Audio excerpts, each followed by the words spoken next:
guys, it's me, Ami Cabogera. So, nandito ako sa inyong harapan kasi gusto kong gawa ng content. Itong aking naging journey papunta ng Hong Kong and Macau. So, ngayon, bali first time ko guys magta-travel. So, dagdag na rin sa ating mga first time mag-tourist. So, gusto ko i-share sa inyo kung ano yung mga dapat gawin na hindi kayo magaya sa katulad ko na na-deny sa immigration guys.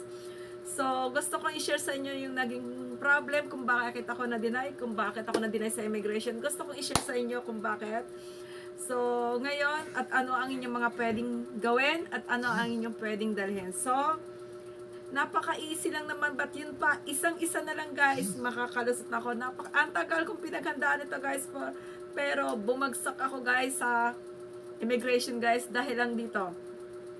Unang-una guys, pagpasok namin, okay na, mayroon na kaming boarding pass guys. May boarding pass na kami. May boarding pass na ako. So, unang-unang dadalhin nyo guys, ticket, itinerary ticket, at yung hotel na pag pupuntahan yung hotel, bayad na to. Bayad na yan. Yung ticket, nakaprint na to guys, mga nakaprint na to. Ayan, mga reservation, ayan. May i-travel na rin ako. Meron na rin ako i-travel. Then, dapat din pala guys, meron kayo nung kung saan kayo pupunta. So, wala rin kami noon. Pero hindi naman yung hinanap. Yun. Then, yung ayan, meron na rin kami. So, okay na. Pagpasok ko sa immigration, nakaprint lahat to guys. Nakaprint lahat. Okay na lahat. Kasi sabi nila, ito yung i-prepare ko. So, nakahanda na lahat, no? Nakahanda na. So, ngayon, pasok ka sa immigration guys, unang tanong sa akin, anong gagawin mo sa Hong Kong? Sabi ko, mamamasyal po, direct. Mamamasyal po. Sino kasama mo? Ayan po. Yun na. Okay na. Pinicturean ako. Anong income mo? Okay na. Okay, Hong Kong. Then, dapat pala guys, kahit magtutours, kasi magtutours kayo automatic yan. Automatic na yun. Dapat may dala rin kayong mga passbook, ganyan, or ATM, show money ga. Show money ba? Ganon, parang show money. So, ganon, parang show money. Kasi magtuturist ka nga di ba? Kailangan, mayroon kang ganon, show money.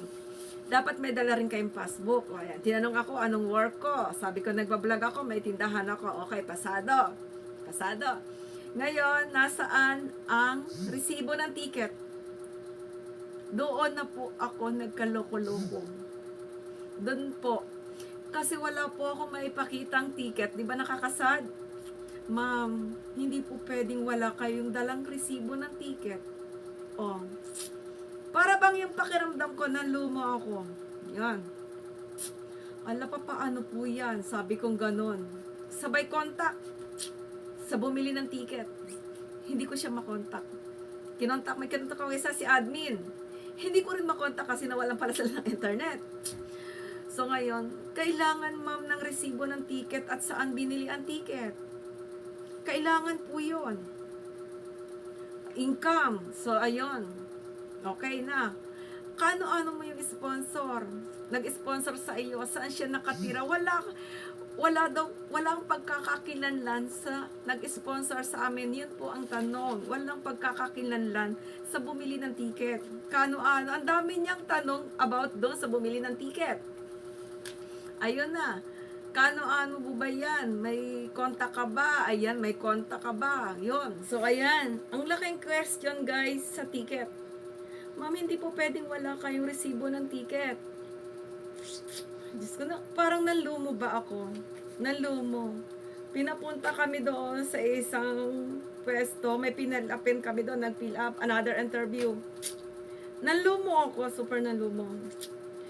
Sabi niya, parang may mali. Sabi nung ganon, parang may mali. Parang binibigyan pa kami ng isang second chance na para makalusot. Parang ganon ba? Parang binibigyan pa kami ng isang second chance magawa ng paraan. So, paano yan? Kailangan po ganon. Ang daming hinahanap. So, ngayon, may income naman po ako. Pinakita ko yung channel ko, in-screenshot nila, pinakita ko yung proof ng income ko, sa AdSense ko, pinakita ko. Then, pagkatapos nun, bumalik na naman doon sa bumili ng ticket. Ano po ba ito? Naninira, saan po ito nakatira? Permanent po ba ito doon? Ganyan. Anong work? Kasi wala daw pagkakakilanlan doon sa nagbumili ng ticket. Sige, yung questionable yung is bumili ng ticket sa amin, nag-sponsor, walang pagkakakilanlan. Kasi nga, hindi naman daw siya permanent na residence doon sa Hong Kong ngayon. Tapos, OFW pa.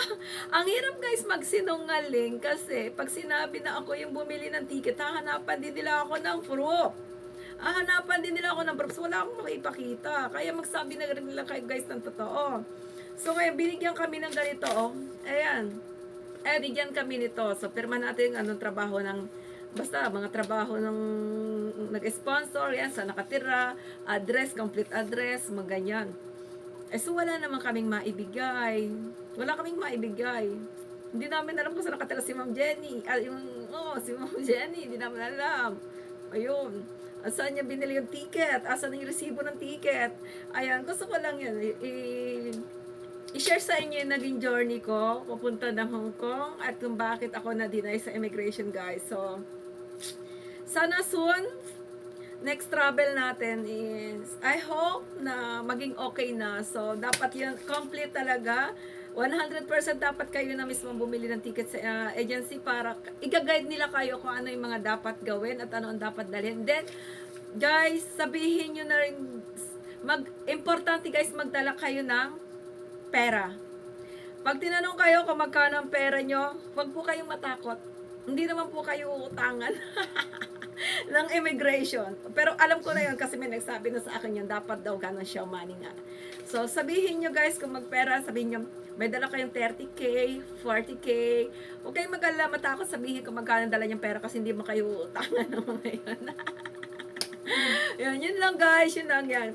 I hope soon may natutunan kayo sa aking content na to kasi gustong-gusto ko to kasi para may matutunan, may malaman yung mga balak mag-travel, ayan ngayon, para hindi masayang yung inyong gastos. Ayan, katulad ko, so hindi ko nagamit yung aking bayad sa hotel. So, sayang din, di ba? Okay.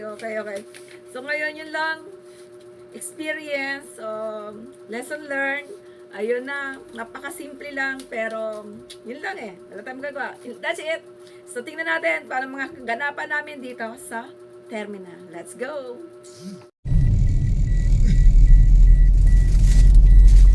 On the way na kami sa Terminal 3. Andito na si Kabayan sa likod ko.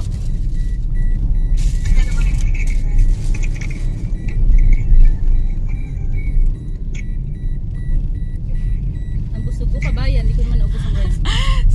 Kumain muna si Kabayan. Nagkita kami dito sa Pasay. Kumain siya yan. Busog na busog. Ang dami in order. Lakas pala kumain ito. Putik. Uy, hindi ko naubos kanin ko. Half lang. Half rice, saka half yung...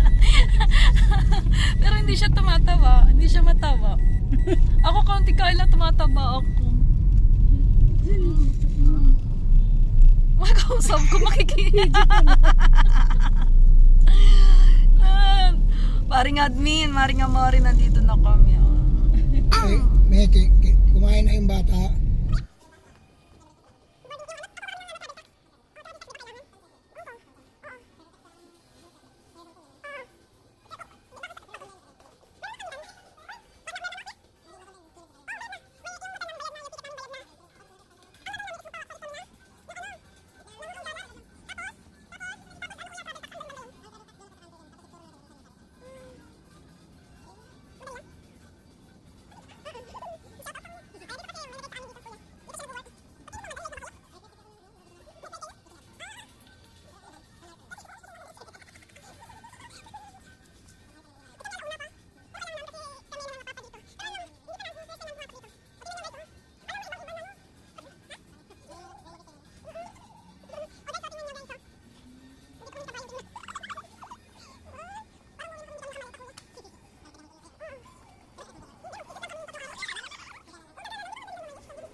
Yan, dito na kami guys.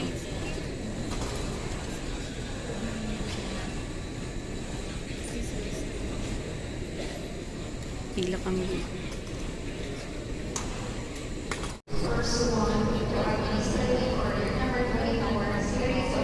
Wow! Guys, nagpapalit kami dito sa ano. Ayan o. Nagpapalit kami ng Hong Kong dollar. 5,000. Isang piraso lang. Isang piraso lang. Paano ito patawihin? Hindi ako marunong gumamit, char. Oh, ayan na. Mayroon na. Then, nakapagpapalit na kami ng Hong Kong dollar. Isang piraso.